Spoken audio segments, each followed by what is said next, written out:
어느 학원 강사가 AI인 챗 GPT를 끊지 못하는 이유라고 합니다.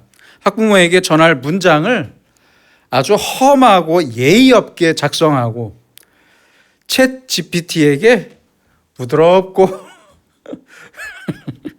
예의 바르고 적절한 문장으로 바꾸도록 시켰습니다. 원래 문장은 이렇습니다. 제가 그대로 읽어드리겠습니다. 안녕하시오. 담임님, 님 애가 시험을 망해서 놀라셨죠? 근데 내 탓하려고 시동 걸 것 같아서 말해두는데 난 숙제도 제대로 내주고 진도 따라서 스터디 플랜도 잘 짜줬다. 근데 님 애가 안처한 거임. 학원 바꿀 거면 뭐 빠빠인데 못 바꾸잖아. 그냥 다음에 잘 보고 싶으면 님도 애를 좀 잡아봐. 숙제를 하게.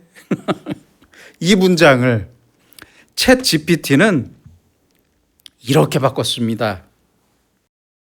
안녕하세요. 누구누구 학생 담임입니다. 이번 시험 결과로 많이 놀라셨을 것 같아 먼저 연락드립니다. 저 또한 안타까운 마음이 크며 그동안 수업과 과제, 학습 계획 등은 체계적으로 잘 제공해 왔습니다.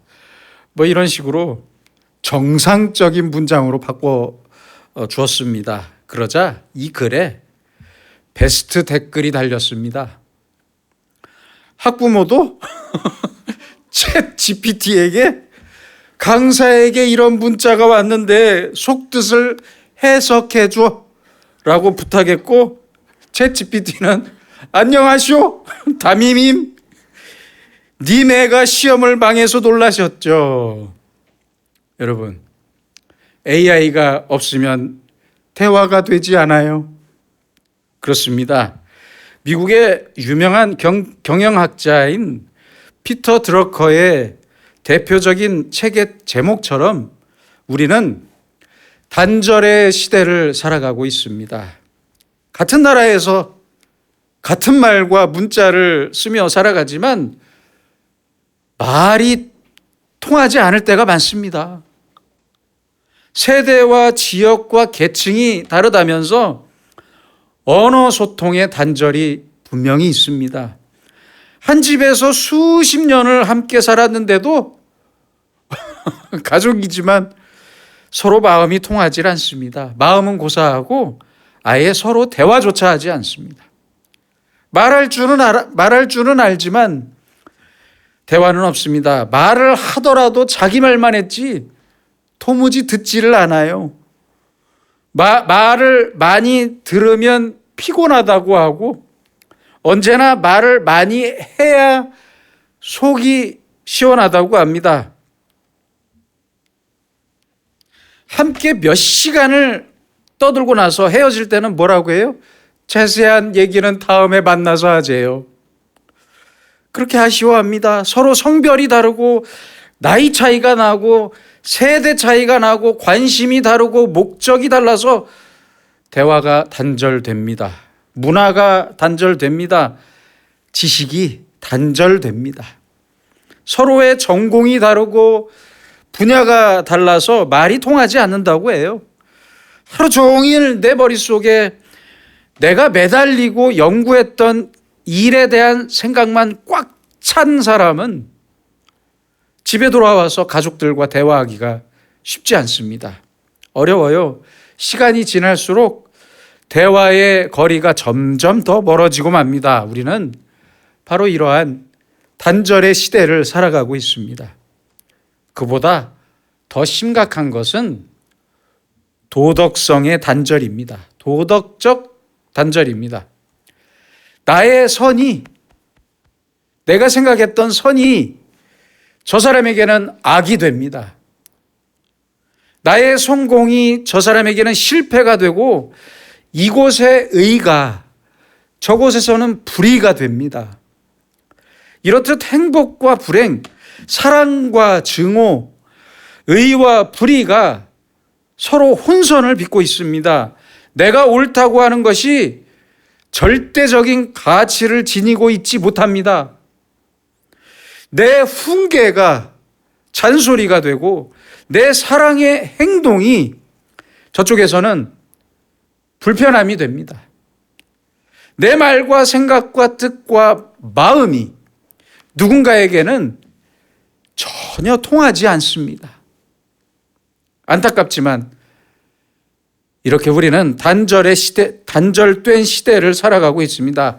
닫혀버린 세대, 듣지 않는 세대, 그래서 소외당하는 세대를 살아가고 있습니다. 이러한 단절의 첫째 이유는 자기 집착입니다.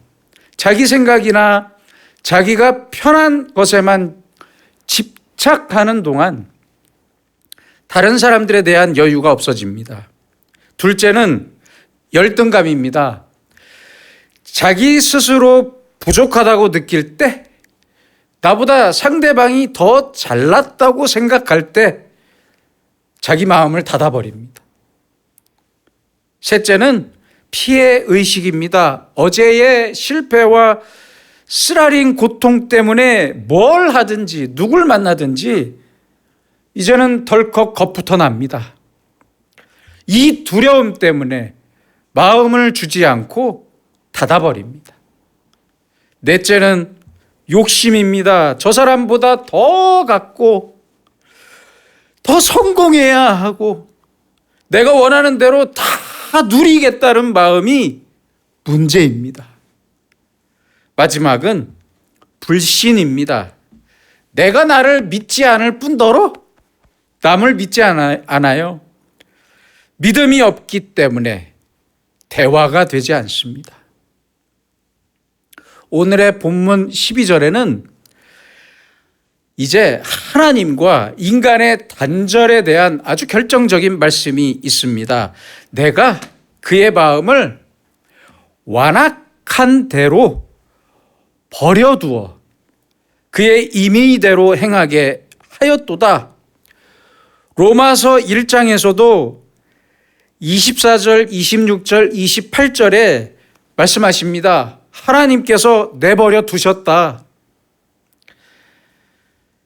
God gave them up. 하나님께서 내버리셨다. 아주 무서운 선언입니다. 그들의 정욕과 부끄러운 욕심과 마음에 하나님 두기를 싫어하는 그 상실한 마음대로 내버리셨습니다. 인간과 하나님의 단절을 말씀하십니다. 그래서 강팍한 마음, 딱딱하게 굳어버린 마음은 그 자체가 하나님의 심판입니다. 마음이 굳어버린 사람에게는 이제 그 어떤 사랑이나 희망을, 소망을 기대할 수 없습니다. 여러분, 언제까지 굳어진 마음, 비뚤어진 마음, 닫혀버린 마음으로 살아야 하는 것입니까? 예전에 사진 공모전에서 입상한 사진을 본 적이 있는데요. 그 입상작 사진은 아니지만 보시는 것처럼 어미새가 새끼에게 먹이를 주는 사진이었습니다. 새들은 열심히 사냥을 해서 물어온 먹이를 새끼에게 먹여 키웁니다. 그 어미새는 계속 먹이를 물어오느라 얼마나 고생이 많은지 모릅니다. 새끼들이 날아서 스스로 사냥할 때까지, 둥지를 떠날 때까지 암수가 열심히 먹이를 잡아다 먹입니다. 새끼들은 눈도 뜨지 못했어요. 그런데 어미새가 먹이를 물고 오면 가까이 오기만 하면 귀신같이 알고 입을 쩍쩍 벌리는데 그 벌리는 입이요, 몸통보다 더 큰 것 같아요. 그런데 중요한 사실이 있습니다. 어미새들은 가장 크게 입을 벌린 새끼부터 먹이를 먹인다고 해요. 재밌죠? 그래서 병들거나 건강하지 못해서 입을 크게 벌리지 못한 새끼는 굶어 죽습니다. 어미새는 먹이를 잡아서 먹여주긴 하지만 그 새끼의 입을 크게 열 수 있는 재주는 없습니다. 없어요. 오늘 하나님께서도 그래서 아주 중요한 말씀을 하십니다. 내 입을 크게 열라. 내가 채우리라. 내 입을 내가 열어주겠다는 게 아니에요. 우리가 열어야 합니다. 내 입을 내가 크게 열라. 그러면 내가 채우리라. 입만 열어라. 크게 열어라. 걱정도 많고 문제도 많지만 다 잊어버리고 제발 입을 크게 좀 열어라. 그러면 내가 채우겠다. 요한계시록 3장 20절 말씀입니다. 볼지어다 내가 문 밖에 서서 두드리노니 누구든지 내 음성을 듣고 문을 열면 내가 그에게로 들어가 그와 더불어 먹고 그는 나와 더불어 먹으리라. 윌리엄 홀먼 헌트가 그린 세상의 빛이라는 그림에는 예수님께서 손에 등을 들고 문을 두드리고 있습니다. 얼마나 오랫동안 닫혀 있었는지 제멋대로 자란 풀과 덩굴이 문을 뒤덮고 있습니다. 또한 재밌는 사실은요, 이 문에는 바깥에 손잡이가 없어요. 그래서 예수님이 열 수가 없어요. 손잡이가 없는 문을 그래서 간절히 두드리고 계십니다. 주님께서는 오늘도 그렇게 우리를 기다리고 계십니다. 오늘의 본문에서도 하나님은 간절하게 말씀하십니다. 내 백성아, 내 말을 들으라. 내 말을 들으라. 내 도를 따르라. 그런데 내 백성이 내 소리를 듣지 않고 나를 원하지 않았다. 얼마나 슬픈 이야기입니까? 얼마나 슬픈 말씀입니까? 이 말씀은 강제적이 아닌 우리의 자발적인 자세를 요구하고 있습니다. 그래서 입을 크게 여는 것은 자원에서 자발적으로 나를 열고 하나님을 믿는 믿음입니다. 어미새의 새끼들은 눈도 뜨지 못했습니다. 눈도 뜨지 않고 입을 엽니다. 어미새가 좋은 것을 나에게 주실 줄 알고 내가 먹을 만한 것, 내가 소화할 만한 것, 나에게 합당하고 나에게 필요한 것을 내 입에 넣어 주실 것으로 믿고 입을 크게 벌립니다. 전적으로 믿습니다. 전적으로 의지합니다. 전적으로 사랑합니다. 그래서 자기의 입을 크게 여는 것입니다. 하나님께서도 바로 이러한 믿음을 우리에게 요구하고 계십니다. 지금 우리의 입은 무엇을 요구하고 있습니까? 무엇을 향해 내가 내 입을 크게 열어야 하는 것입니까? 어미새의 입장에서는 모든 새끼가 사랑스럽겠지만 가장 크게 입을 여는 새끼가 특별히 더 사랑스러울 것 같아요. 하나님께서도 우리 모두를 사랑하시지만 하나님의 사랑을 더 많이 받는 사람도 있고 비실비실 살다가 하늘나라에 간신히 들어가는 사람들도 있습니다. 그렇잖아요. 그렇다면 우리는 어떻게 살아야 하겠습니까? 늘 기쁘고 만족하고 충만하게 그렇게 신앙생활을 하는 사람이 있는가 하면 부모님이나 아내나 남편에게 선심 쓰듯이 교회에 나오거나 교회 나가자니 귀찮지만 안 나가자니 지옥 갈 것 같아서 끌려다니는 사람들도 많아요. 그렇게 주일마다 교회에 갈까 말까 고민하다가 항상 듣습니다. 여러분, 대체 어떤 사람이 사랑을 받겠습니까? 친구로부터, 동료로부터, 부모님으로부터, 하나님으로부터 사랑을 받는 사람은 누구입니까? 어떤 사람입니까? 여러분도 생각해 보세요. 여러분도 만나고 싶고 더 마음이 가는 사람은 누구입니까? 똑똑한 사람? 돈 많은 사람? 잘난 사람입니까? 아니잖아요. 아니에요. 그래서 둘째로 내가 입을 크게 열어 사랑받을 수 있는 비결은 바로 수용성에 달려 있습니다. 수용성. receptivity. 내가 수용하는 그 크기만큼 내가 사랑받고 살 수 있는 거예요. 받는 사람의 기쁨의 크기, 감사의 크기만큼 더 큰 사랑을 받을 수 있는 것입니다. 주는 사람은 기쁘게 받는 사람이 좋죠. 그렇잖아요. 감사히 받는 사람이 좋기 때문입니다. 예수님께서 베다니에 가셨을 때 마르다와 마리아, 이 두 자매가 예수님을 대접했습니다. 마르다는 아주 분주하게 음식을 준비했고 마리아는 음식을 준비하든지 말든지 신경 안 쓰고 예수님 발 앞에 앉아서 예수님의 말씀을 정성껏 듣기만 했습니다. 그래서 마리아가 일을 돕지 않으니까 서운해하던 마르다에게 서운하지 않겠어요?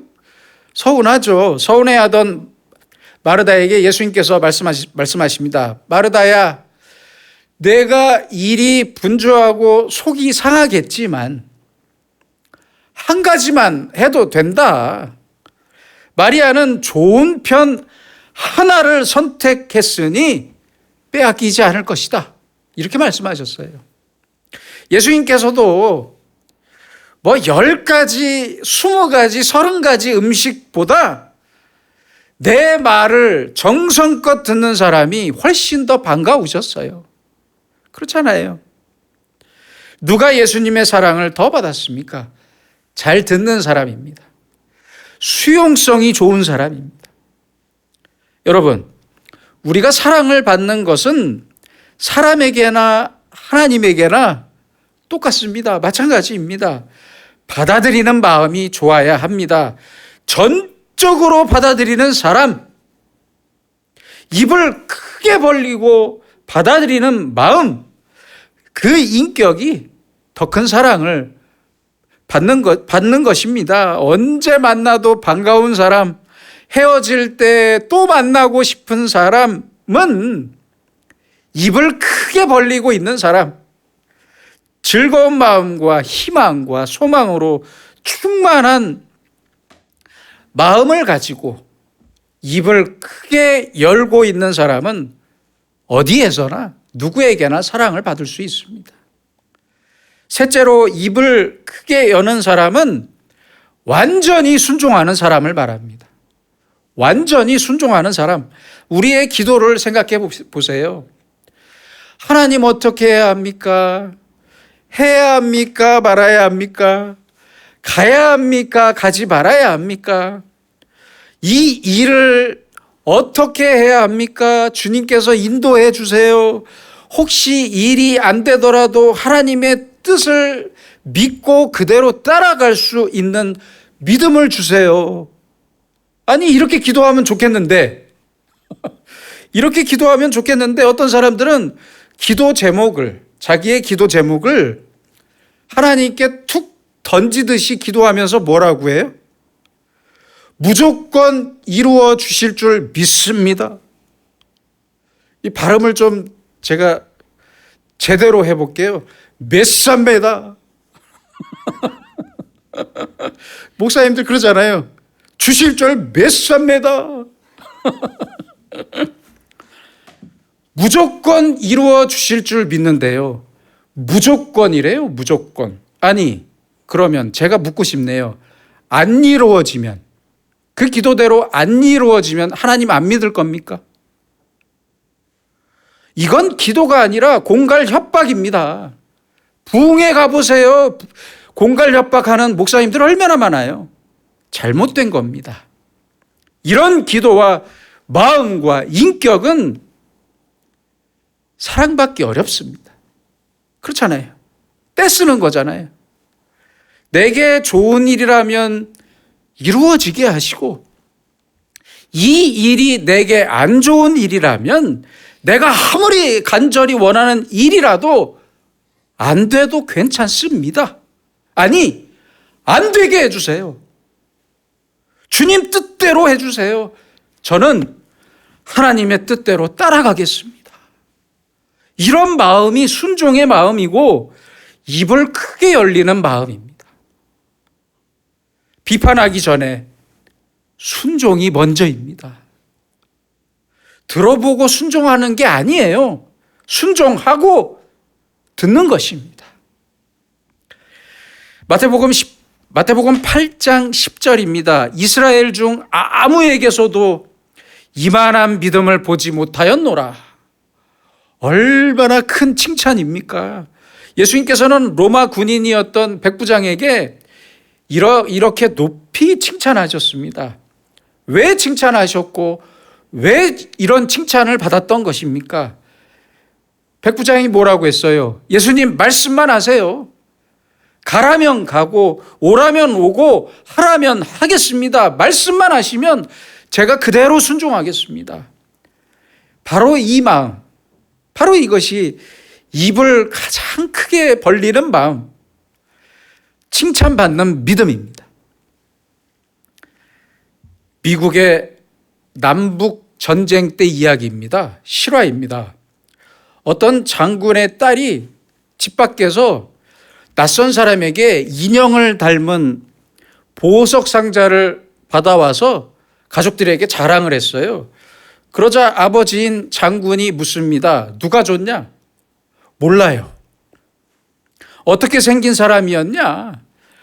키가 좀 크고 한쪽 다리를 조금 절었어요. 장군이 잠깐 생각하다가 딸아, 내가 너를 많이 사랑하는 거 알지? 네, 알아요. 그럼 그거 지금 당장 갖다 버려라. 싫어요. 이 좋은 걸 제가 왜 버려요? 내가 널 사랑하는 줄 알면 어서 갖다 버려라. 딸은 울면서 밖에 버리고 돌아왔어요. 그 순간 그 물건이 쾅 하고 터져버렸답니다. 폭탄이었어요. 누군가 이 장군을 죽이려고 폭탄을 주었던 겁니다. 여러분, 아무리 아까운 것이라도 버리라고 하시면 버리세요. 부탁입니다. 가라고 하시면 가고, 오라 하시면 오고, 하라고 하시면 해야 합니다. 무슨 말이 그렇게 많습니까? 이것이 바로 입을 크게 벌리는 마음, 믿음입니다. 그리고 순종입니다. 요한복음 11장에서 예수님께서는 죽은 나사로의 무덤을 찾아가셔서 무덤에 돌을 옮기라고 말씀하셨습니다. 마르다가 말합니다. 아니, 죽은 지 나흘이 지나서 냄새가 심하게 납니다. 그렇지 않겠어요? 안다. 그래, 알아. 나도 안다. 나도 알고 있으니까 딴말 하지 말고 돌을 옮겨라. 무덤에 돌을 치워라. 결국 사람들이 돌을 옮기고 예수님께서 기도하시고 어떻게 됐어요? 나사로는 다시 살아났습니다. 무덤에 돌을 옮기라는 말씀, 이 말씀을 순종하기가 얼마나 어려운 일입니까? 어려워요. 쉬운 얘기가 아니에요. 그러나 입을 크게 벌리는 믿음의 사람은 순종할 수 있고 이렇게 순종해야만 기적의 주인공이 될 수 있습니다. 개인적인 말씀이라 죄송하지만 저는 미국에서 공부할 때 진도 5.7 어마어마한 겁니다. 진도 5.7의 지진을 직접 겪었습니다. 저녁에 밥 먹다가 아파트가 흔들리고 가구가 흔들리고 책이 떨어지고 난리도 아니었습니다. 서 있을 수도 없었어요. 여러분 생각해 보세요. 이렇듯 인간의 노력, 인간의 기술, 인간의 업적은 하나님이 딱 한 번만 땅을 흔들어도 별 볼 일 없어요. 여러분, 나는 지금 하나님의 그 크신 능력 앞에, 사랑 앞에, 뜻 앞에 입을 크게 벌리고 있습니까? 입을 열고 있습니까? 아니면 닫고 있습니까? 돌아보시기 바랍니다. 얼마나 즐겁고 얼마나 기쁘게 얼마나 자원적으로 하나님의 말씀을 받아들이고 있습니까? 시편 107편 9절입니다. 그가 사모하는 영혼에게 만족을 주시며 줄인 영혼에게 좋은 것으로 채워주심이로다. 오늘도 말씀하십니다. 내 입을 크게 열라. 내가 채우리라. 내가 입을 연 만큼 하나님께서는 반드시 채워주실 것입니다.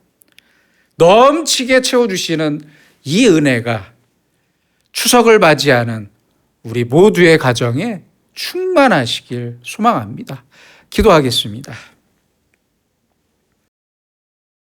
사랑과 은혜의 주님, 우리는 자기 집착과 정욕과 부끄러운 욕심과 부족한 믿음 때문에 내 입을 다물고 단절의 시간 속에 살아왔습니다. 가족과 이웃과 단절했으며 하나님과의 관계와 사랑도 단절했습니다. 이런 저희를 불쌍히 여겨 주시옵소서. 이제는 더 크게 수용하는 사람이 되게 하시고 내 입을 크게 벌려 주의 말씀과 뜻을 받아들이게 하셔서 주님께서 가라면 가고 오라면 오고 하라면 감사하고 기쁜 마음으로 주의 일을 할 수 있는 우리가 되게 하여 주시옵소서.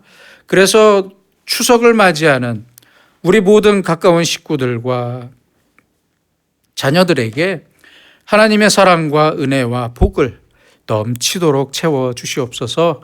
예수님의 이름으로 기도드립니다. 아멘.